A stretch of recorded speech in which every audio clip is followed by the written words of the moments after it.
Hi everybody, this is David Radke from the University of Waterloo in July 2020. I am recording this video about the paper Video Captioning via Hierarchical Reinforcement Learning due to the COVID-19 pandemic and the CS885 reinforcement learning class being asynchronous. This paper is a 2018 publication out of the University of California, Santa Barbara. First, the problem that this paper addresses is one in which humans can very easily create captions for videos, although this is very hard for machines to automatically do, given pixels of a streaming video. And so past solutions of related problems include image captioning, in which the pixels are static. It's a two-dimensional image. And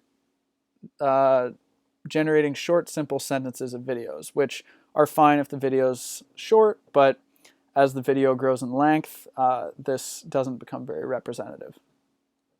And so some reasons why this work is important is for intelligent video surveillance and assistance to visually impaired people. First, some related work that this paper cites. First, LSTM for video captioning. This paper up here is a sequence-to-sequence paper, which basically takes a movie and generates a caption. Now, this was fine, except it's been shown that using LSTM for long-term memory or long-term video captioning isn't very representative.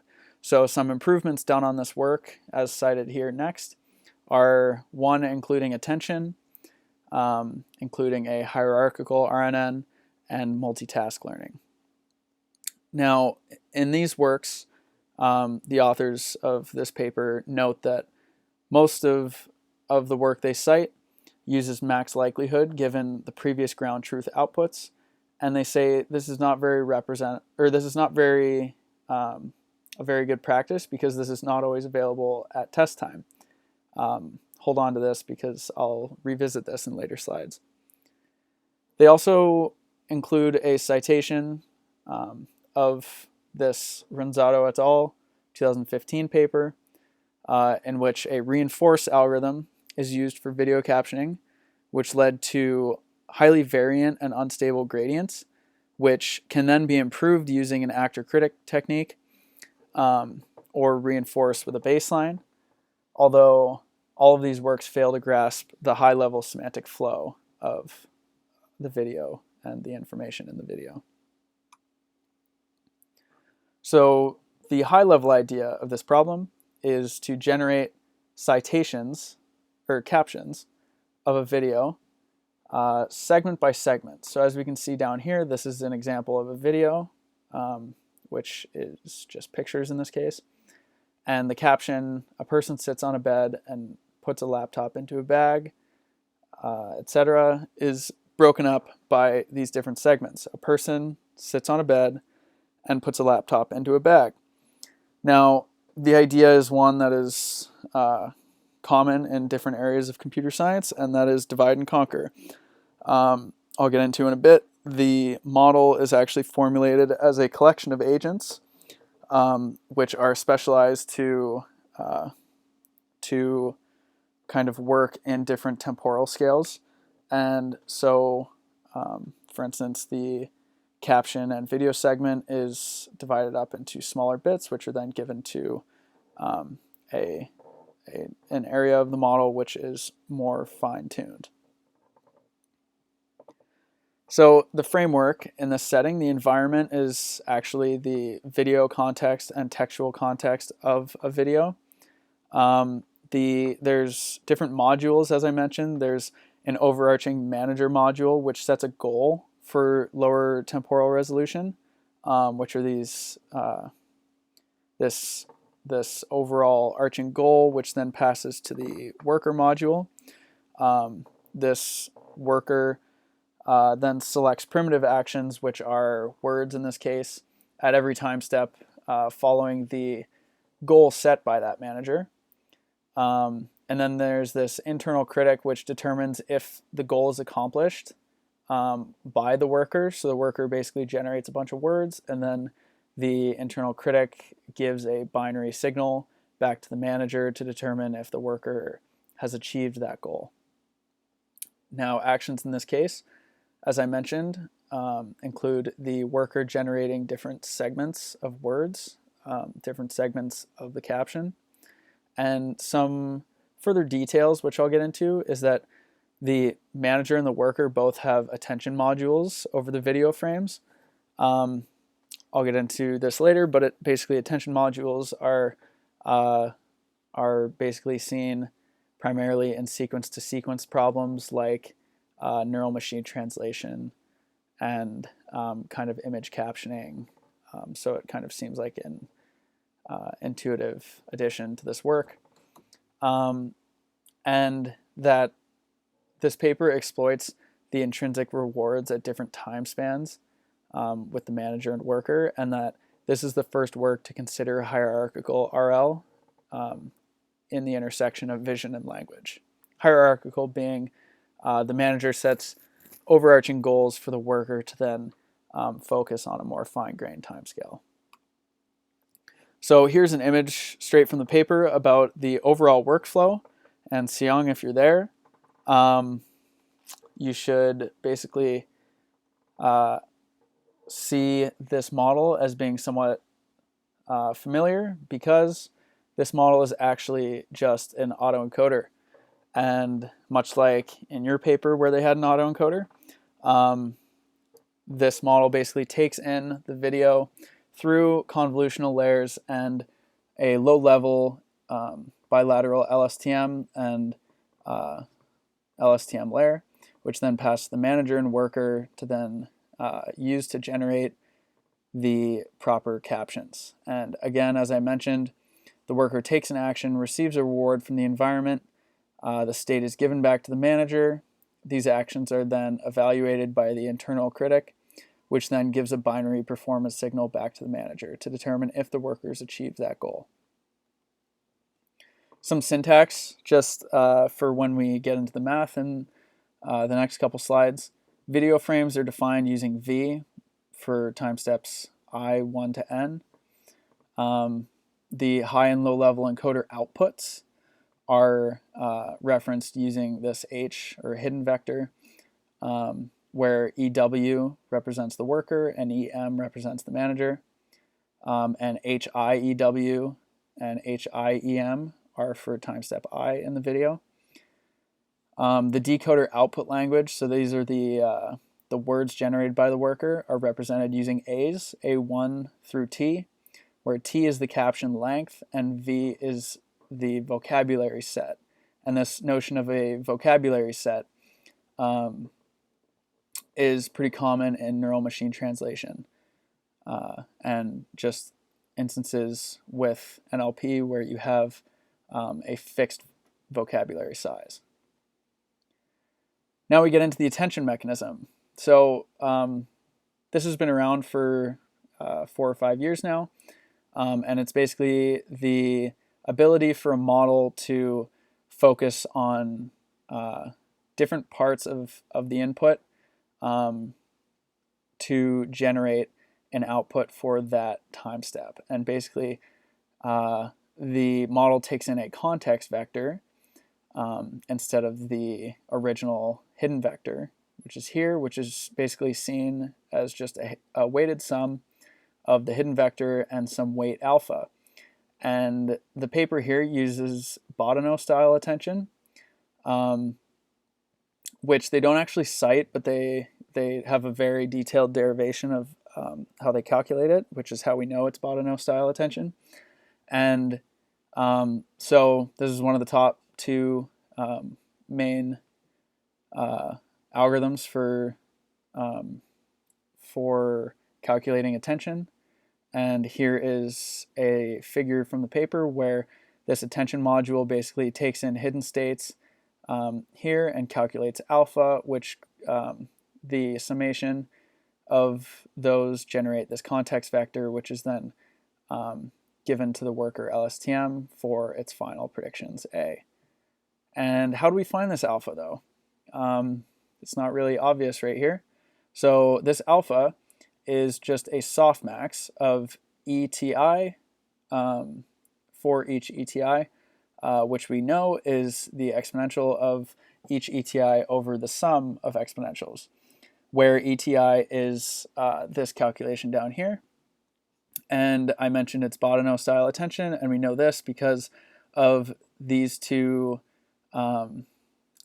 syntactical references here, WA and UA, and BA here, which are basically representing that these hidden vectors are kind of encoded using neural networks first, and then they're concatenated together, whereas in other types of attention or Liang style, there would be only one network here.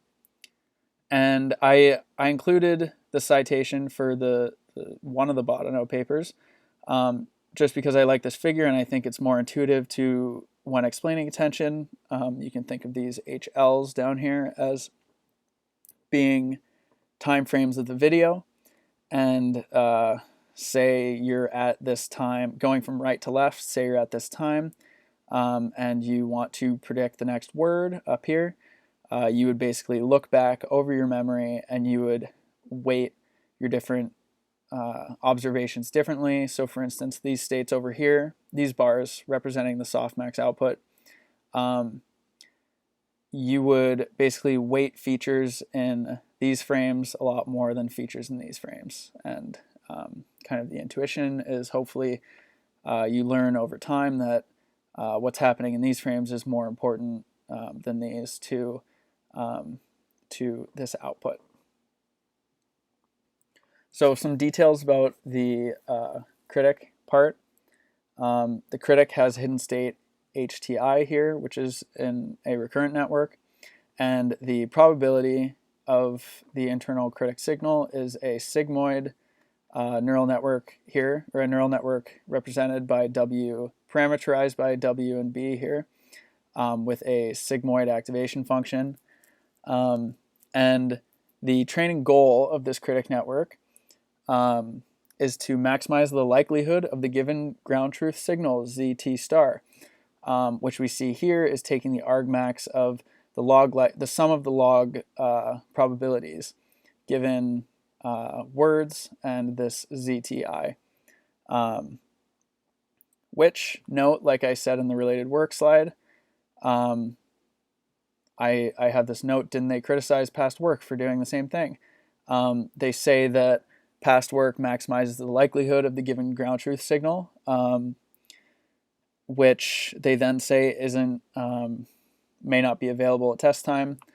Maybe I'm missing something, but they kind of have almost the same sentence. I feel like I'm missing something here, or maybe it's not very obvious because it seems odd they would criticize past work for doing this and then kind of explain the same thing. So let me know if you figure that out. Some learning details about their model. They, for the worker, they define a reinforce with a baseline algorithm, which we now know through the assignments and through the readings that we can write this as, we can derive this loss function as the negative expected rewards minus the baseline times the log gradient of these actions. Oh, sorry. And so there's this, when I say here for the manager update, when I say set the worker as static, there's this kind of interesting algorithm which they touch on about how they exactly train both the manager and the worker at the same time. They don't actually train them at the same time. They set one as being static and then train the other one for a certain number of examples. And then they switch and they set the other one to be static and then they train the other one. So for this instance, this is when updating the manager. Again, we take the negative expected rewards minus the baseline times the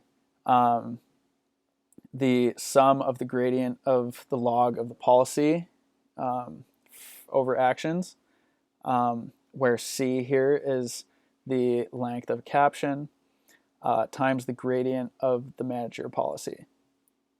And to account for exploration, they impose this this extra term epsilon, which is sampled from a Gaussian distribution, and perturbates the manager policy to account for some notion of exploration.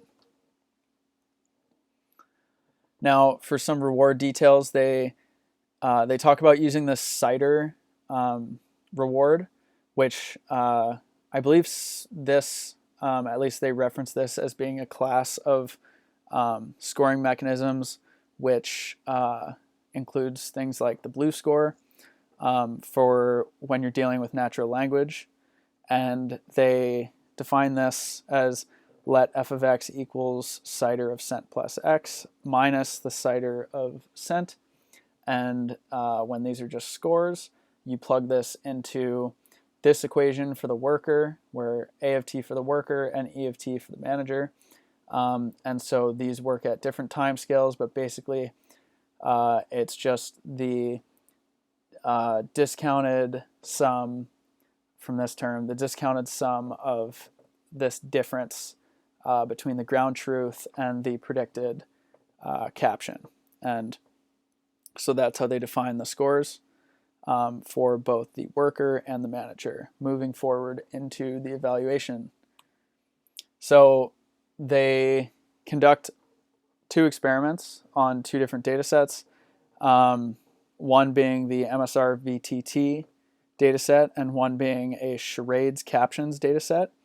They're both about 10,000 video clips long, and they have captions that are generated using Amazon Mechanical Turk, which some people have been critical of using Mechanical Turk, but it's an easy way of gathering data, so take it with a grain of salt, I guess.